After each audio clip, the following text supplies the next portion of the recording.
bëggoon naa xam réellement depuis ngeen toog ak léegi lan ngeen économiser en termes de chiffres à l'appui pour ñu xam ci xayma koppar bi fan la toll. bu weesoo loolu également je pense que mënuñu wax mbirum gouvernance financière et économique sans pour autant parler du franc CFA. franc CFA bi bokk na ci li ngeen doon wax que ni dafay gën a nërmel réew mi ndax du suñu koppar boo xamante ni ñun ñoo ko moomal suñu bopp. est-ce que jamono ji am na benn programme boo xamante ni yéen a ngi ci muy daw. ñu mën a xam réellement fan la toll pour la sortie le retrait du Sénégal ci loolu nga xam ni moo jëm ci mbirum franc CFA. jërëjëf ci question bi laay mujjee après dem ci bële laay njëkkee dem ci bële franc CFA li tax ñu ne du monnaie bu gën ci ñun pour suqali ñu parce que réew yëpp ñetti levier de financement seen économie lañu am wala yi ci gën a fës. bi ci njëkk mooy fiscalité bi ci tegu mooy endettement beneen bi mooy monnaie mais boo moomul sa monnaie mënuloo ci décider yenn décisions yi da ngay perdre levier boobu mu desale ñaari levier kese kon levier boobu bi ñu ci renoncé mënuñu ko utiliser nu ñu ko war a utiliser pour financer économie mais réew yi ko mën mel ni États-Unis moom seeni xaalis bi Covid bi jotee mais dañu battre monnaie jox seen citoyens yi ñun mënuñu ko woon def pourquoi parce que moomuñu suñu monnaie kon du ñu renoncer mukk dans la quête de la souveraineté intégrale di fexe naka la ñu amee suñu monnaie bopp muy benn dans le principe kon wàccuñu yoon boobu ba tey bu ñu ñëwee nag ak bi ñu ko doon théoriser dañu waxoon li gënoon mooy tel que suñu monnaie structurée woon dans la zone UEMOA ñu dem ci liggéey gi nga xamante ne CEDEAO mu ngi ko doon liggéey pour dem ci benn monnaie commune ECO buñ ko amoon tamit ci cadre boobu lu ñuy rëcc dinañ ko mën a def waaye am nay réew yu ko am ci biir Afrique parce que moom am nañ seen monnaie bopp. processus CEDEAO pour la gestation de la monnaie commune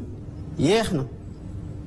ñu noonu buñ ko mënul am foofu naka lañ koy amee ci biir UEMOA ci diggante bi yaa am nay réformes yoo xamante ne. daanaka levier yi ñu échappé woon yëpp ci administration monnaie CFA bi am na lu ñu ci récupéré waaye am na lu des ba léegi parce que ba tey ñu ngi ko arrimé à une seule devise muy l'euro a nekk à parité fixe tamit mënuñu profito ci fluctuation yi ak yeneen monnaie yi pour mën a def pour mën a jouer sur le levier monétaire kon boobu mu ngi ñuy rëcc ba tey mais au niveau de la BCEAO fekk nañu fi benn étude boo xamante ne étude bu avancée la ci monnaie loo xamante ne daanaka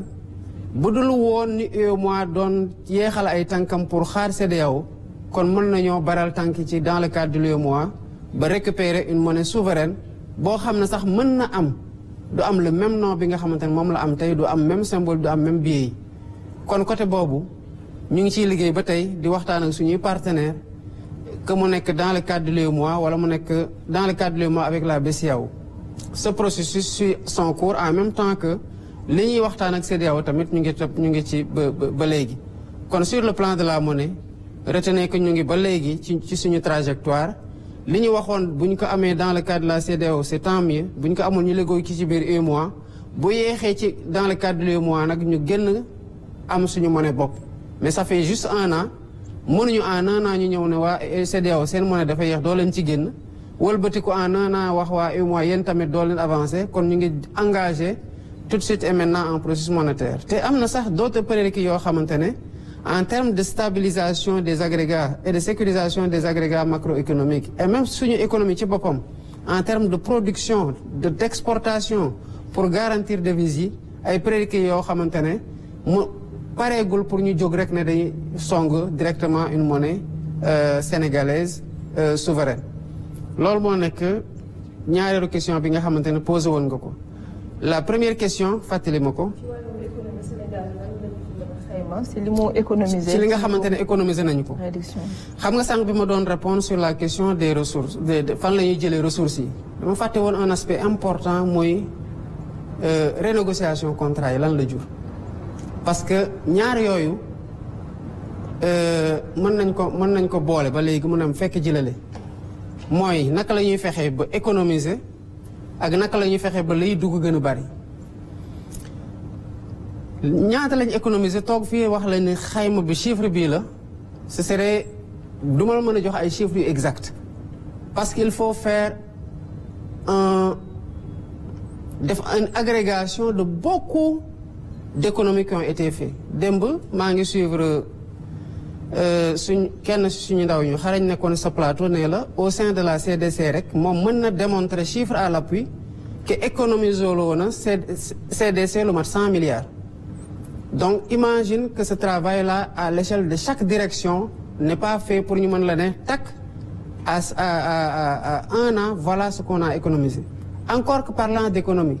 souvent c'est une réorientation des dépenses. Je prends le cas par exemple en termes de réduction de train de la vie de l'État. Bu ñu waxtaanee ak suñu mbokk yi nekkoon majoritaire assemblée nationale ne leen dañoo bëgg a dindi 16 ak HCT ñu lank fekk y avait un budget qui était alloué au fonctionnement de ces institutions-là et à l'investissement au sein de ces institutions. Mais dañoo dem laaj sénégalais ñu jox ñu levier yi ñu dem dissoudre 16 dissoudre assemblée dissoudre conseil économique social environnemental ak au conseil des collectivités territoriales. Loolu rek économie la mais du xaalis boo xamante ne dañ koy récupérer denc ko mu mel ne dañ koy économiser non automatiquement dañu ne puisque am nañu déficit ci enseignement dañuy recruter 2000 enseignants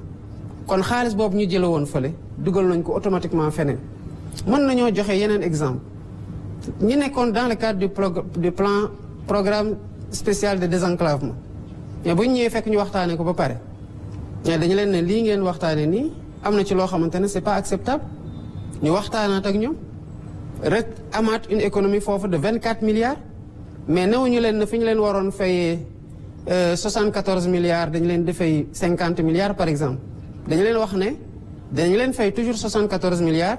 mais 24 milliards supplémentaires yi yeneen tali la mën a def parce que tali yu du jeex ñi ko soxla bëri nañ ainsi de suite ainsi de suite. Dans le cadre du programme de construction scolaire bi ñu fi fekkoon bi ñu waxtaanee mais dans un premier temps demoon nañ ba wàññi ci lu mat 30 milliards yoo xamante ne contractant bi nangu woon na ko bàyyi ñu ne kon na ko tabaxee ay yeneen salle de classe lu mat 2000 salles de classe kon réorientation la woon mais c'est des économies d'échelle yoo xam dañ koy def pour réorienter ko fi nga xamante ne xëy na dès le départ foofu la waroon dem. Parce que bu dee yow 30 milliards mënoon nga ko récupérer ci benn contractant nga bàyyi ko fu mu la waroon tabaxlee 6000 classes mu tabaxal la 4000 classes mais boo ñëwee waxtaanaat ba récupérer waat loolu bu bëgg ko dugalaat ci 2000 classes yi mais loolu économie du ko romb mën naa la ci limal yu bare y compris concessions yi ngeen gis ñuy dénoncer. Parce que dénoncer ko c'était renoncer à tout ce qui pouvait jóge foofu dugg économie ñaara ci am li waroon duggul nga fexe ba mu dugg li waroon génn dem ci li dul farata nga fexe ba mu dugg ci farata et sous ce rapport là que mu nekk ci audit yi que mu nekk ci renégociation yi que mu nekk ci yeneen économie yi nga xamante def nañu ko dinañu def la communication transparente sénégalais yi gis ne li ñu leen waxoon fii laa toogoon 31 après les 100 jours ne leen maa leen ko wax fii renégociation dina am mais renégociation ngi am te mu ngi joxe ay résultats yoo xamante ne alhamdulilah rabil alamin te day wéy te sénégalais yi bu ñu ko gisee dañ xam ne réew mi tax ci yenn mbir yi taxawaayu patriotisme rek la soxla maanaam wane ne bëgg nga réew mi am fulay défendre réew mi ci loo xamante ne mooy intérêt te loolu gouvernement bi nii la ci def. jërëjëf monsieur le président tontu am na solo may rappeler rek sama collègue journaliste yi ku ci nekk benn question nga am ci formulation bi ma leen di ñaan ñu defee ko noonu comme ça temps bi nga xamante ne lañu jagleel étape bu nekk ñu mën ko continuer première étape bi nag jeex na des na benn question boo xamante ne Diallo yaa ko war a poser ma leen di ñaan rek ngeen respecter li nga xamante ne waxtaane woon nañ ko avant ñu yegg si fii. incha allah monsieur le président ñu lay nuyuwaat bu baax a baax wax nga ay leeral yu am solo si jëm si wàllum ressources financières yi léegi nag mu jëm à proprement parler de la relance économique à quand la relance économique méngalu ko bébét bi nga am war fi teg benn projet de loi boo xam ni day wax si wàllum souverainisme économique à quand la relance économique. La relance est déjà là amul moment boo xam ne da ngay fixer un time une date pour ne par exemple relance bi date X la parce que entre temps yaa ngi déjà signal bi ngay jox au privé aux Sénégalais de façon générale et aux investisseurs serait un très mauvais signal que de leur dire relance bi c'est en juin ou c'est au 31 décembre de l'année 2025. Relance bi ça consiste à chercher des ressources